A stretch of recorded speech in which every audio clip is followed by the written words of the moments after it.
Good morning. Welcome to BPSC Concept Wala Newspaper Analysis. Today we are going to analyze the Indian Express dated October 25, 2024 and the day is Friday. तो headline की बात की जाए तो next chief justice of India को appoint कर लिया गया है, जिनका नाम है जस्टिस संजीव खन्ना, और ये 11 नवंबर को ऑफिस अपना जो है वो ग्रहण कर लेंगे। तो इसके बारे में हम लोग अंदर में डिटेल से बात करेंगे। उसके अलावा अगर आपके काम की न्यूज उतनी कुछ है नहीं हेडलाइन पर, बस ये देख लीजिए कि जम्मू कश्मीर के सीएम कौन बन गए, ओमार अब्दुल्ला। वो हमारे प्राइम मिनिस्टर मोदी से मिलने के लिए न्यू दिल्ली गए थे, तो ये आप ये इमेज देख सकते हो। उसके अलावा मैंने कल साइक्लोन दाना के ऊपर पूरा एक लेक्चर लिया था, तो ये देखो साइक्लोन दाना जो है वो अपना लैंडफॉल स्टार्ट कर दिया है, शोर के पास पहुंच चुका है। बिफोर शोर फिशरमैन को आप देख रहे हो कि कैसे तैयारी कर रहे हैं साइक्लोन दाना के लैंडफॉल से पहले। उड़ीसा के भद्रक वाले एरिया में हमने कहा था कि उड़ीसा में ये बहुत ज्यादा केंद्रपाड़ा जगदीशपुर वाले एरिया में ये काफी ज्यादा हाई अलर्ट लेकर के आ रहा है, क्योंकि यहाँ पे जो है वो इसको सबसे ज्यादा डेंजरस जोन माना जा रहा है। ठीक है, साइक्लोन दाना का। और ये कहाँ पे है, तो ये बे ऑफ बंगाल वाले रीजन में आ रहा है। ट्रॉपिकल साइक्लोन है। साइक्लोन कैसे बनता है ये भी कल हमने अच्छे से डिस्कस कर लिया था। ओके और दूसरी न्यूज आप जो देख सकते हो कि आपको पता है अभी इंडिया और चाइना के बीच में अग्रीमेंट हुआ है, पर प्रॉब्लम ये है कि चाइना अभी तक जो मैंने आपको पेट्रोलिंग पॉइंट्स बनाए थे, पेट्रोलिंग पॉइंट्स 13 और 14 वाले, तो ये पेट्रोलिंग पॉइंट्स पर अभी तक चाइना ने कोई ऐसा साइलेंस रखा है। उसने अभी तक कुछ इस तरह की अग्रीमेंट के ऊपर कोई स्टेटमेंट नहीं आया, ऑफिशियल स्टेटमेंट बीजिंग से। ठीक है, तो ये थोड़ी सी टेंशन की बात हो जाती है हमारे पॉलिटिशियंस के लिए कि भाई आप लोग इधर से जवाब क्यों नहीं दे रहे हो। ठीक है, तो ये कुछ हेडलाइंस थी, और आप साइक्लोन दाना की वजह से आप अभी अपनी न्यूज पे जाके देख सकते हो कि किस तरह का हैवॉक क्रिएट किया है साइक्लोन दाना ने, और कितनी खतरनाक विंड स्पीड होती है अगर 100 के ऊपर किलोमीटर पर आवर चली जाए। तो जरूर देखिएगा आप लोग, ये देखकर ना एक आइडिया भी लगता है। और अगर आपको याद रखना है कि साइक्लोन दाना कहाँ पे आया था, क्या चीजें थी, तो वो थोड़ा दिमाग में रहती है। ठीक है, तो ये चीज याद रखनी है आपको। आगे मैं एक और चीज आपको अंदर न्यूज में बताऊंगी, एक लैंडफॉल के ऊपर जब हम डिस्कशन करेंगे, आज ही करेंगे, तो मैं आपको कुछ एक आध इन्फॉर्मेशन बताऊंगी प्रीलिम सेंट्रिक साइक्लोन से लेकर। ठीक है, तो हुक्ड रहिए, काफी काम की चीजें बताऊंगी जो आपके एग्जाम में काफी काम आएंगी। ओके चलो अब अंदर चलते न्यूज, लेट्स गो। चलिए, पहली न्यूज जो हमने बात की थी फ्रंट पेज पर ही, वो क्या थी कि हमारे सीजेआई नेक्स्ट सीजेआई अपॉइंट हो चुके हैं। सीजेआई को कौन अपॉइंट करता है? सीजेआई का मतलब क्या होता है? Chief justice of India. तो प्रेसिडेंट द्रौपदी मुर्मू ने अपॉइंट किया, यानी प्रेसिडेंट करते हैं। और ये कितने नंबर के चीफ जस्टिस बनेंगे संजीव खन्ना? तो 51st चीफ जस्टिस बनेंगे। ठीक है, संजीव खन्ना जो है अपना ओथ लेंगे नवंबर 11 में, और किसको सक्सीड करेंगे? तो अभी हमारे चीफ जस्टिस कौन है? तो डीवाई चंद्रचूड़ को। और डीवाई चंद्रचूड़ कब रिटायर कर रहे हैं? तो नवंबर 10 को, इसलिए 11 को ये आ जाएंगे। कौन किस आर्टिकल के अंदर chief justice of India appoint होते हैं? तो आर्टिकल 124 के क्लॉज 2 के एक्सरसाइज के अंदर, जो कॉन्स्टिट्यूशन के अंदर है, प्रेसिडेंट जो है उसको हम जो है वो अपॉइंट करती है चीफ जस्टिस को।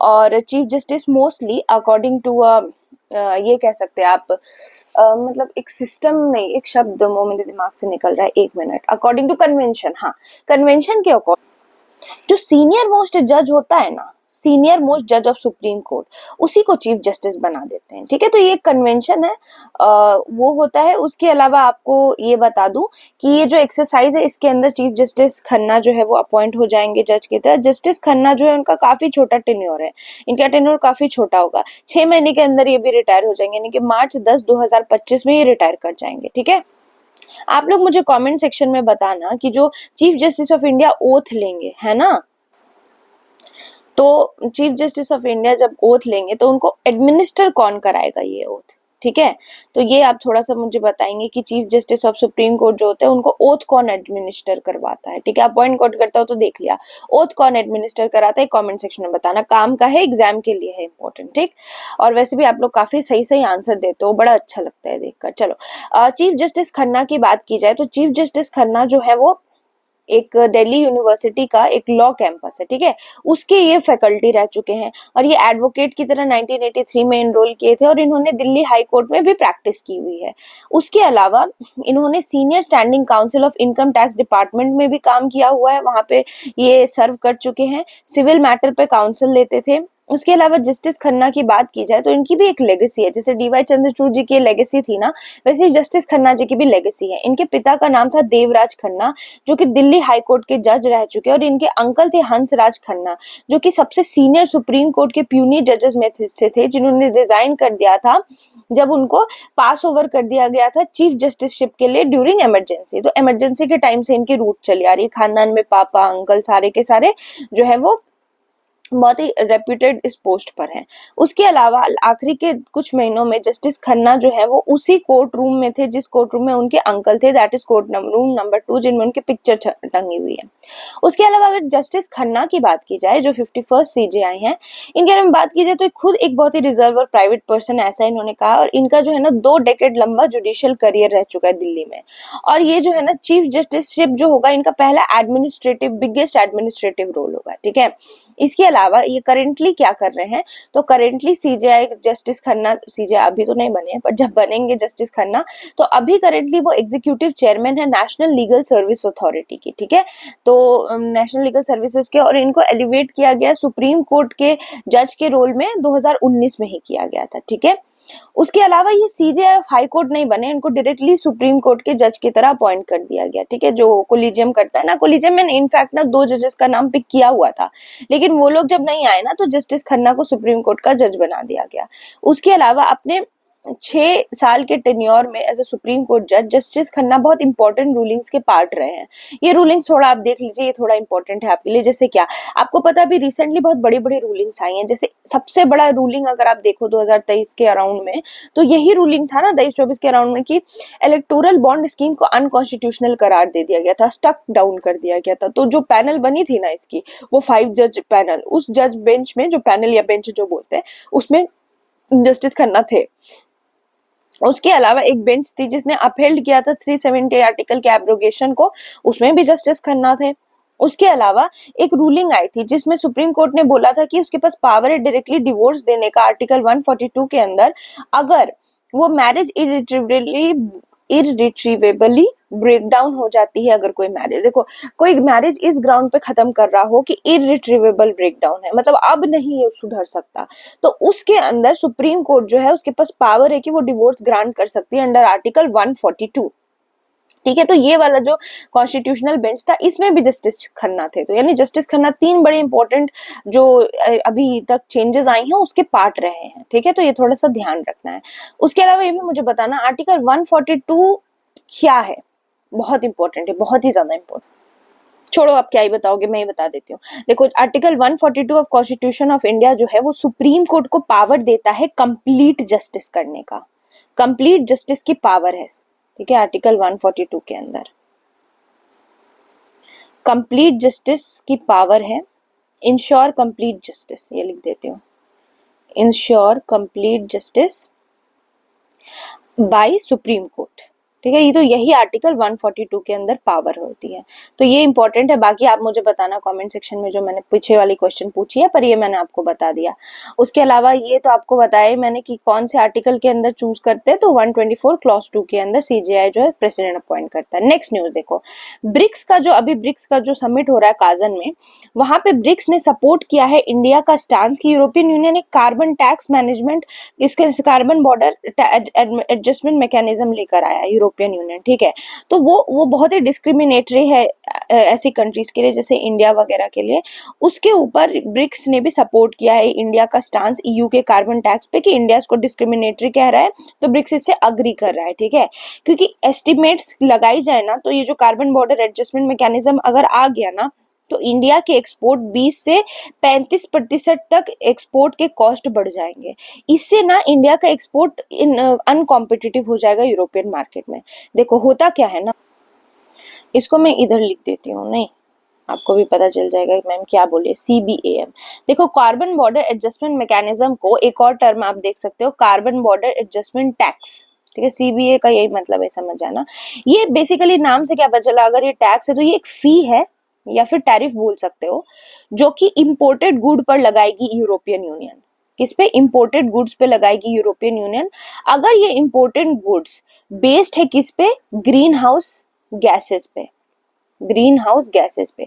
तो अभी सोच के देखो, अगर इंडिया से कुछ एक्सपोर्ट हो रहा है, उनके लिए देखो जो यूरोपियन यूनियन है उसके लिए तो ये इम्पोर्ट है, पर इंडिया के लिए तो एक्सपोर्ट है। अगर इंडिया से कुछ एक्सपोर्ट हो रहा है तो मोस्टली हम जो चीजें एक्सपोर्ट करते हैं ना वो है आयरन, स्टील और एल्यूमिनियम। और आयरन, स्टील और एल्यूमिनियम में अगर ग्रीन हाउस गैस नहीं यूज हो रहा है तो वो तो पॉसिबल ही नहीं है। तो यूरोपियन यूनियन क्या बोला कि अगर कोई भी कंट्री इस तरह का चीजें लेके आएगा तो उस पर हम एक्स्ट्रा फीस लेंगे। तो मान लो हम 100 रुपए में बेच रहे थे, यहाँ से ले जा करके इंडिया से यूरोपियन यूनियन में फॉर एग्जाम्पल 100 रुपए में बेच रहे थे। अब इस सीबीएम के वजह से, कार्बन बॉर्डर एडजस्टमेंट मैकेनिज्म या टैक्स की वजह से, अब इस पे ये 20 से 35% टैक्स लगा दिया। तो जो 100 रुपए में बेचना था हमें मान लो लागत 80 रुपए की लगी हो, 100 रुपए में हम बेच रहे थे, अब वो 120 से 135 रुपए हो जाएगा। और कोई और कंट्री मान लो इसी सेम प्रोडक्ट को बेच रहा है और वो बोल रहा है कि नहीं ग्रीन हाउस गैस पर नहीं बेच रहे हैं, या फिर लोकल जो मार्केट होती है यूरोपियन यूनियन की, तो लोकल मार्केट भी होगी यूरोपियन यूनियन की, वो मान लो इसी चीज को 100 रुपए में बेचेंगे, हम 135 रुपए में बेच रहे हैं, तो किसको खरीदना चाहेगा लोग? 100 रुपया, 135 रुपया, नॉर्मल चीज है 100 रुपए में, यानी अनकॉम्पिटिटिव हो गया हमारा जो एक्सपोर्ट है। तो यही प्रॉब्लम है इंडिया को, और इसलिए इंडिया इसको डिस्क्रिमिनेटरी बोल रहा है कि हमारे साथ तो डिस्क्रिमिनेशन है ना, हम वैसी कंट्रीज है नहीं, हम हमारा तो बहुत ज्यादा डिपेंडेंसी है इस तरह की ग्रीन हाउस गैसेस बेस्ड चीजों पर, तो हम नहीं कर सकते। आप लोगों ने ये ग्लोबल वार्मिंग किया, आपने ये सारी चीजें किया, और फिर आप सारा बिल हम पे फाड़ रहे हो कि नहीं तुम ही पैसे दो, तुम ही एक्स्ट्रा दो, तो हमें ही तो नुकसान हो रहा है। तो यही इंडिया का स्टांस है, ठीक है। तो इंडिया जो है बोलता है कि हम इस पे, ये जो प्रीटेक्स्ट है कि एनवायरमेंटल कंसर्न है, इस पे ये यूनिलैटरल और discriminatory carbon border adjustment mechanism को सपोर्ट नहीं करते हैं, ठीक है। तो ये जो है ना एंकरेज और स्ट्रेंथन करेगा। इसके अलावा ब्रिक्स ने क्या बोला है ना कि इंडिया के जो बैंकिंग नेटवर्क्स हैं या ब्रिक्स कंट्री के बैंकिंग नेटवर्क्स हैं वो लोकल करेंसी में सेटलमेंट होगा। ब्रिक्स के अंदर एक इनिशिएटिव है जिसका नाम है BRICS cross border payment initiative. इस इनिशिएटिव के अंदर क्या है, जो ब्रिक्स की कंट्री आपस में एक्सचेंज करेगी ना पेमेंट का, तो लोकल करेंसी में करेगी। ये वॉलेंट्री और नॉन बाइंडिंग है, ऐसा नहीं कि ब्रिक्स में हो तो लोकल में ही करना पड़ेगा, लेकिन नहीं, कोशिश करते हैं कि अपनी लोकल करेंसी में की जाए, क्योंकि जो डॉलर रिजर्व्स है ना वो थिनिंग हो रही है पूरे वर्ल्ड में, लोगों के पास डॉलर रिजर्व कम हो रहे हैं। तो ब्रिक्स के बारे में एक और चीज है कि ब्रिक्स तो फाउंड हुआ था एज एन इनिशियली, इसमें Brazil, Russia, India, China, south Africa थे, लेकिन अभी 2009 में जब इसको फाउंड किया गया था, लेकिन अभी एक्सपैंड हो गया, इसमें ईरान, इजिप्ट, इथोपिया, यूएई और सऊदी अरेबिया आ चुके हैं। उसके अलावा टर्की, अजरबैजान और मलेशिया ने भी फॉर्मली अप्लाई किया है कि हम भी ब्रिक्स के मेंबर बनना चाहते हैं। लास्ट ईयर इंडिया और यूएई ने कुछ अग्रीमेंट भी साइन की थी कि लोकल करेंसी में जो है वो क्रॉस बॉर्डर ट्रांजैक्शन करेंगे, ठीक है। और रशिया के साथ भी हमने इस तरह का कोई एक सेटअप कर रखा है जिसमें लोकल करेंसी पे ही जो है एक्सचेंजेस हों। रशिया और चाइना एक्टिवली रिड्यूस कर रहा है use of dollar in bilateral trade, क्योंकि यूएस ने एक्सक्लूड कर दिया रशिया को स्विफ्ट इंटरनेशनल पेमेंट सिस्टम से। कब? जब इन्वेजन हुआ था यूक्रेन का। स्विफ्ट इंटरनेशनल पेमेंट सिस्टम, जैसे नाम से ही पता चल रहा होगा, ये एक इंटरनेशनल पेमेंट सिस्टम था जो मैसेजिंग नेटवर्क की तरह मान लो, जिसमें क्या होता था ना कि सारे के वर्ल्ड के नेटवर्क जो थे बैंकिंग के वो इससे कनेक्टेड थे और पेमेंट सेटल होती थी। लेकिन जैसे ही रशिया ने यूक्रेन पे इन्वेजन किया तो उसको निकाल दिया उधर से, ठीक है। उसके अलावा आईएमएफ की एक currency composition of official exchange reserve है, वो इंडिकेट कर रही है कि डॉलर का शेयर सेंट्रल बैंक और गवर्नमेंट के फॉरेन रिजर्व में घट रहा है, ठीक है। तो ये जो रिड्यूस्ड रोल है ना यूएस डॉलर का ओवर पास्ट 2 डेकेड्स, वो तो चल ही रहा है, साथ साथ क्या हो रहा है, बिग फोर करेंसीज का ना वैल्यू बढ़ा है। वो बिग फोर करेंसीज क्या है, वो एग्जाम में आ सकती है, इसलिए स्टार मार्क किया है। यूरो, येन, पाउंड और एक तो डॉलर है ही है। तो यूरो, येन, पाउंड और डॉलर जो है ये सारे बिग फोर करेंसीज होते हैं, ठीक है, बिग फोर करेंसी के पार्ट होते हैं। तो यूएस का जो है ना वो गिर रहा है, लेकिन वो मैच नहीं कर रहा है इनके इंक्रीज से, ठीक है। तो ये कंसर्न है कि इस तरह का यूनिलैटरल कोएसिव मेथड, उसके अलावा लीगल सैंक्शन जो आप लगाते हो ये इंटरनेशनल ट्रेड पे, वो प्रॉब्लम क्रिएट कर रहा है। इसीलिए ब्रिक्स जो है सपोर्ट किया है इंडिया के इस स्टांस को, ठीक है। ब्रिक्स के बारे में कुछ चीजें जो मैंने आपको बहुत बार बताई, फिर से लिख दिया है कि किसने ओरिजिन किया था, ये ब्रिक टर्म को कॉइन किया था ब्रिटिश इकोनॉमिस्ट जिम ओनील ने 2001 में। 2006 में ये यूएनजीए के साइडलाइंस पे अपनी मीटिंग करनी स्टार्ट कर दी थी, और ये लोग एनुअली 2009 से मिल रहे हैं, और साउथ अफ्रीका 2010 में आया। और उसके अलावा आपको ये भी बता दिया कौन कौन सी कंट्रीज ऐड हुई हैं। तो ये काफी इंपॉर्टेंट था आपके इकोनॉमिक्स पर्सपेक्टिव से, और सीबीएम भी जानना चाहिए आपको इकोलॉजी और एनवायरमेंट पर्सपेक्टिव से, ठीक है। नेक्स्ट देखो, आपको पता है हमारी टेस्ट सीरीज होने वाली है, अब तो दिन ही कितने बचे हैं, और मुझे पता है आप लोग सब बहुत बढ़िया करके आओगे। So all the best for that. Next, आप लोग को पता है तर्कस से पढ़नी है हमें चीजें और अभ्यास भी करते रहना है एमसीक्यू का। नेक्स्ट देखो, landfall of a cyclone. Landfall क्या होता है? देखो ये है ना साइक्लोन है, ट्रॉपिकल साइक्लोन। इसके बीच का जो आप एरिया है इसको आई देख लो, आई की तरह से मार्क्ड है। साइक्लोन में क्या होता है ना, साइक्लोन पहले में जैसे मैंने बताया बहुत पावर होती है उसमें, बीच में इसके आई होता है और ये इस तरह से घूम रहा होता है, वर्ल्ड विंड घूम रहा होता है, पर ये तो बना समुद्र के ऊपर है। तो जब ये समुद्र से घूम करके लैंड पे आता है ना, तो लैंड पे सबसे ज्यादा एनर्जी के साथ हिट करता है, और इसी वाले जो फिनोमिना है इसको लैंडफॉल कह रहे होते हैं, ठीक है। तो हैवी रेन जो है वो आ चुका है उड़ीसा और वेस्ट बंगाल में, क्योंकि साइक्लोन दाना जो है वो लैंडफॉल करने वाला है रात को। तो ये जो सीवियर साइक्लोनिक स्टॉर्म होती है ना, लैंडफॉल में क्या होता है, काफी बड़ा स्टॉर्म आता है, wind speed 120 kilometre per hour तक चली जाती है। और लैंडफॉल कहाँ होने की आशंका है, तो भीतरकनिका नेशनल पार्क के पास और धमरा पोर्ट जो कि उड़ीसा में, वहां पे, ठीक है, मिडनाइट और डॉन में फ्राइडे के। उड़ीसा ने अभी तक 1 मिलियन लोगों को इवैक्यूएट करवा दिया है जो कि अफेक्टेड हो सकते हैं दाना से। अब आई और लैंडफॉल होता क्या है, तो जैसे मैंने आपको बताया ट्रॉपिकल साइक्लोन को जब आप देखोगे ना, तो वो मैंने समझा दिया था कल कि कैसे बनता है, वार्म ओशन के ऊपर बनता है, ट्रॉपिक ऑफ कैंसर और कैप्रिकॉर्न के बीच में बनता है। ये इवेंट जो होता है स्टॉर्म का, जब, हाँ, तो यही साइक्लोन जब साइक्लोनिक स्टॉर्म यहाँ समुद्र में बना, फॉर एग्जांपल यहाँ लैंड है, यहाँ पे जैसे ही पहुंचता है ना जमीन के पास, उसी को लैंडफॉल बोलते हैं, ठीक है। यही इवेंट होता है, event of storm system being assure, मतलब शोर के पास आना, तो उसको हम लोग लैंडफॉल बोलते हैं। ट्रॉपिकल साइक्लोन स्पिन करता है आई के अराउंड, तो ये जो आई है ना, इसी के आसपास ऐसे ऐसे ऐसे ऐसे विंड घूम रही होती है। तो वही हम पिक्चर देखते हैं और वीडियोस देखते हैं। आई के बारे में पूछते हैं एग्जाम में, आई क्या होता है? आई रिलेटिवली यहाँ आसपास बड़ी तेजी से हवा चल रहा है, पर आई बीच में है और ये रिलेटिवली काम एरिया होता है। यहाँ पे ना 35 से 65 किलोमीटर का ये एरिया होता है, रिलेटिवली काम विंड्स होती हैं, एकदम शांत विंड होती है यहाँ पे। आईएमडी के हिसाब से एक जो ट्रॉपिकल साइक्लोन है ना, वो लैंडफॉल करता है जब वो मतलब देखो, लैंडफॉल जो है ना वो इम्पोर्टेंट है। लैंडफॉल तब हुआ जब वो जमीन के पास आया। कई बार क्या होता है ना कि जमीन के पास नहीं होता, वो इधर ही पास पास रहता, तो लोग लैंडफॉल कह देते हैं, बट वो लैंडफॉल नहीं। प्रॉपरली लैंडफॉल तब होगा जब वो पूरी तरह से जमीन को हिट कर देता है, ठीक है। तो एक साइक्लोन, यही चीज यहाँ पे लिखा है कि डायरेक्ट हिट से कंफ्यूज नहीं होना है। डायरेक्ट हिट का ये मतलब होता है जब कोर होती है ना हाई विंड की, वो शोर के पास आ गई, कोर आ गई, लेकिन जो स्टॉर्म है अभी भी ऑफ शोर है, यहाँ पर पहुंच गया है कोर, लेकिन स्टॉर्म अभी भी समुद्र के पास चल रहा है, तो उसको हम लोग डायरेक्ट हिट कहेंगे, लैंडफॉल नहीं कहेंगे, ठीक है। आईएम एक है national oceanic and atmospheric administration, US की है, वो बोलता है कि स्ट्रॉन्गेस्ट विंड जो ट्रॉपिकल साइक्लोन की होती है ना, वो सेंटर पे नहीं होती है। वो जो होती है, जो सबसे सीवियर बर्न होती है ना, वो तब होती है जब वो लैंड के पास रीच करता है साइक्लोन, ठीक है। जब तक लैंडफॉल नहीं होता है ना, तब तक बहुत ज्यादा स्टॉर्म की स्पीड बड़ी होती है। लेकिन एक अच्छी चीज भी है ये कि अगर लैंडफॉल आ रहा है ना, तो इसका मतलब ये भी है कि लैंडफॉल सबसे ज्यादा डिवेस्टेशन लेकर आएगा। पर ये भी चीज जान लो इसको कि जो सबसे ज्यादा डिवेस्टेशन लाएगा ना, वहीं उसका अंत भी शुरुआत होती है। जैसे बोलते हैं ना कि जो मोमबत्ती होती है वो जब बुझने वाली होती है तो सबसे ज्यादा उसमें लौ होती है, वैसे लैंडफॉल को मान लो, जब वो हिट करती है ना शोर पे, तभी सबसे ज्यादा उसमें डिवेस्टेशन इफेक्ट होता है, पर वो मार्क भी करता है एंड का, ठीक है। ये इंपॉर्टेंट है। अब डैमेज की बात की जाए तो लैंडफॉल ना बहुत ज्यादा डैमेज क्रिएट करता है साइक्लोन का। जैसे सबसे ज्यादा डैमेज कहाँ होता है, लैंडफॉल, जो कच्चा घर होते हैं ना उसमें डैमेज होता है, लोगों का पावर लाइन, ट्रांसमिशन, कल भी मैंने बताया था, कम्युनिकेशन लाइन सारी डिसरप्ट हो जाती हैं।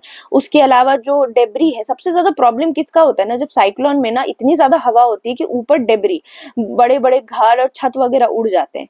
ये ना किसी पे भी टकराए तो बहुत ज्यादा इतनी स्पीड से आते हैं, कट वट के मरने के चांसेस होते हैं। उसके अलावा इनलैंड फ्लडिंग का भी बहुत इशू हो जाता है साइक्लोन की वजह से। लैंडफॉल के बारे में एक अच्छी चीज और है कि लैंडफॉल का ड्यूरेशन कुछ घंटे से कुछ घंटों का ही होता है, ठीक है। वो स्पीड ऑफ विंड पे डिपेंड करता है। दाना की स्पीड ऑफ विंड बोली जा रही है 125 किलोमीटर पर आवर होगी, और वो 5 से 6 घंटे का इसका लैंडफॉल प्रोसेस होगा। तो 5 से 6 घंटे का ही ये टेररिज्म वाला पीरियड है, ठीक है। तो ये देखो यहाँ पे है साइक्लोन दाना, ये यहाँ से घूमा, कोर ऑफ अनसर्टिनिटी है भीतरकनिका, धमरा पोर्ट, और यहाँ पे लैंडफॉल कर रहा है। तो इसीलिए भीतरकनिका और धमरा पोर्ट सबसे ज्यादा वल्नरेबल हो जाते हैं इस पॉइंट पे, ठीक है। अच्छा, भीतरकनिका आया तो मेरे दिमाग में, तो मैं आपसे एक आध क्वेश्चन पूछ लेती हूँ भीतरकनिका। देखो भितरकनिका नेशनल पार्क का लोकेशन तो पता चल गया, उड़ीसा में है। ये इतना फेमस इसलिए है ना क्योंकि यहाँ पे सॉल्ट वाटर क्रोकोडाइल दिखते हैं भितरकनिका। पूछा नहीं, मैंने बता ही दिया आपको कि सॉल्ट वाटर क्रोकोडाइल बहुत दिखते हैं भितरकनिका नेशनल पार्क में, तो ये एक इंपॉर्टेंट चीज थी। अब देखो, नॉर्थ कोरिया के ट्रूप शायद यूक्रेन रशिया वॉर को ज्वाइन कर लिए हैं, ऐसा जो है ना वो वर्ल्ड कह रहा है। और वर्ल्ड से यहाँ मेरा मतलब है कि यूएस पहले साउथ कोरिया अक्यूज कर रहा था कि नॉर्थ कोरिया जो रशिया यूक्रेन वॉर में हेल्प करा रहा है। अब यूएस भी अक्यूज कर रहा है कि नहीं, नॉर्थ कोरिया कुछ तो कर रहा है, कुछ तो ट्रूप्स पहुंचा रहा है रशिया को यूक्रेन वॉर में, ठीक है। तो नॉर्थ कोरिया हेल्प क्यों करेगा? क्योंकि रशियन प्रेसिडेंट व्लादिमीर पुतिन जो है उन्होंने एक ट्रीटी में कहा है, जो उन्होंने एक ट्रीटी साइन की थी किम जोंग उन के साथ, जब किम जोंग उन जो है वो जून में प्योंगयांग गए थे किम जोंग उन प्योंगयांग से विजिट करने के लिए गए थे। यहाँ पे एक म्यूचुअल असिस्टेंस का क्लॉज साइन हुआ था कि दोनों एक दूसरे को बचाएंगे अगर कोई एक्सटर्नल अग्रेशन होता है तो एनालिस्ट बोलते हैं कि नॉर्थ कोरिया को बेनिफिट होगा जब वो ट्रूप्स भेजेगा रशिया में। क्यों? क्योंकि उसके ट्रूप्स को एक्सपीरियंस मिलेगा। नॉर्थ कोरिया को ना hermit kingdom of the world भी बोलते हैं, इसको मैं इधर लिख देती हूँ। क्या बोलते हैं? Hermit kingdom of the world. इसलिए बोलते हैं ना क्योंकि इसका वर्ल्ड से ज्यादा कुछ कनेक्शन है नहीं, बहुत अंदर रहती है कंट्री, ज्यादा कंट्रीज इस पे सैंक्शन लगा बैठी है, किसी से इसका ट्रेड नहीं होता। तो अगर ये जाएगा ना रशिया में तो इसको एक्सपीरियंस मिलेगा इसके ट्रूप्स को कि कैसे लड़ना है, तो वो वहां पे बेनिफिट करेगा एज एक्सपीरियंस। और रशिया को तो बेनिफिट है ही है कि उसको एक्स्ट्रा हेल्प मिल जाएगी। अब देखो ये इम्पैक्ट कैसे करेगा वॉर को, तो रशिया ने ना dozens of north Korea made ballistic missiles जो है वो फायर की हैं। तो ये एक इंपॉर्टेंट चीज हो जाती है कि रशिया जो है वो यूज कर रहा है इसका, ठीक है। एंटी टैंक रॉकेट्स वगैरह ये यूज कर रहा है, ये वेस्टर्न कंट्रीज के सैंक्शन के वजह, मतलब वेस्टर्न कंट्रीज की न्यूज के अकॉर्डिंग है। और रशिया इनकॉर्पोरेट करेगा नॉर्थ कोरियन ट्रूप्स को ग्राउंड पे, उनके वेपन यूज करेगा तो उसको बेनिफिट मिलेगा कि वो थोड़ा सा जो प्रोलॉन्ग कर सके कन्फ्लिक्ट को और लंबा खींच सके। तो ये दिख रहा है आपको, ये साउथ कोरिया, ये नॉर्थ कोरिया, ठीक है। इसके बारे में हमने बात की थी। दोनों, नॉर्थ कोरिया कैपिटल प्योंगयांग है, साउथ कोरिया का सियोल। इतनी बार अब हमने इसमें बात कर ली है कि अब आपको पता चल गया होगा इसके कैपिटल्स कौन कौन से इंपॉर्टेंट भी थे। उसके अलावा एक और इम्पोर्टेंट न्यूज ये है कि ग्राम panchayat level weather forecasting programme लेकर के आई है। ये एक ज्वाइंट प्रोग्राम किसके बीच में है? तो 3 मिनिस्ट्री है, इंपॉर्टेंट है, Panchayati Raj, Indian metrological department और मिनिस्ट्री ऑफ अर्थ साइंसेज। इन तीनों ने मिलकर ये वेदर फोरकास्ट का इनिशिएटिव ज्वाइन किया है।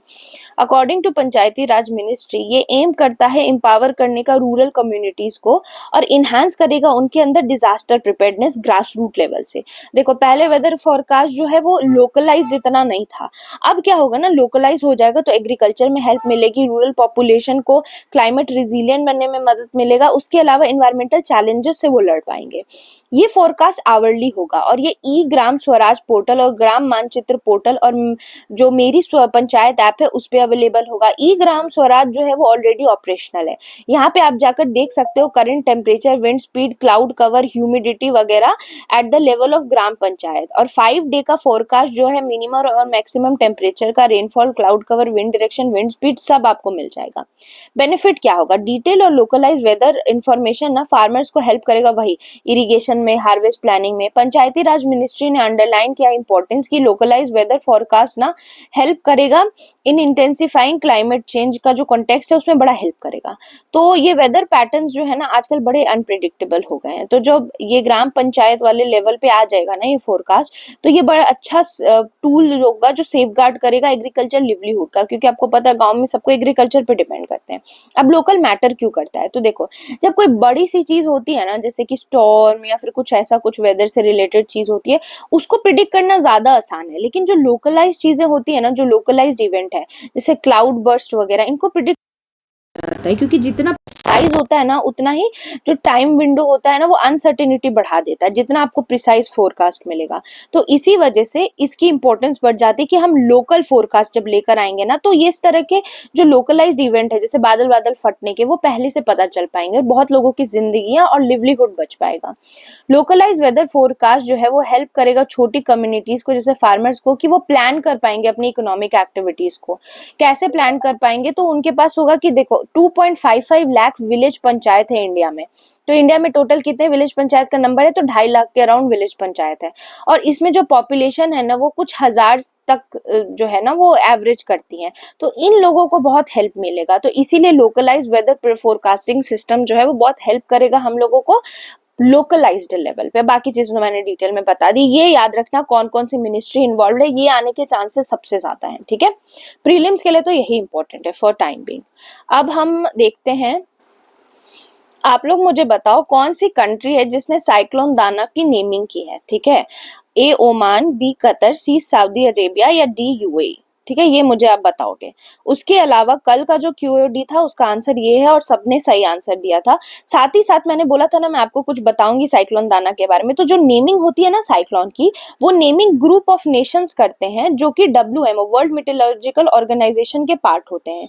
इस ग्रुप में जो लोग नेमिंग कर रहे हैं उसमें बांग्लादेश आता है, इंडिया आता है, मालदीव्स आता है, म्यांमार आता है, ओमान आता है, पाकिस्तान आता है, श्रीलंका आता है, थाईलैंड आता है। ये ग्रुप स्टार्ट किया नेमिंग करना 2000 के अराउंड इस रीजन में, ठीक है। और इस सिस्टम के हिसाब से हर मेंबर नेशन सेंड करता है अपना सजेशन WMO के पैनल को, और फिर बाद में ये फाइनलाइज होता है लिस्ट ऑफ ट्रॉपिकल साइक्लोन के नेम, और फिर वही सजेशंस लिए जाते हैं और साइक्लोन को अकॉर्डिंगली नाम दिया जाता है। तो दाना का भी नाम आप याद रखना, WMO ने ये ऑर्गेनाइजेशन बनाई है जो नेमिंग करती है, वर्ल्ड मेट्रोलॉजिकल ऑर्गेनाइजेशन, एक ग्रुपिंग है। इसमें अपना इंडिया है, मालदीव्स है, पाकिस्तान है। अपने पड़ोसी में क्या क्या है, इंडिया, मालदीव्स, पाकिस्तान, उसके अलावा म्यांमार, थाईलैंड तो थोड़े दूर हो गए, मालदीव भी दूर हो गया, श्रीलंका एक, इंडिया, पाकिस्तान, बांग्लादेश और श्रीलंका, ये 4 तो है ही हैं। तो ये थोड़ा सा 2000 से ये लोग नामकरण करते आ रहे हैं। तो ये मुझे कमेंट सेक्शन में बताना।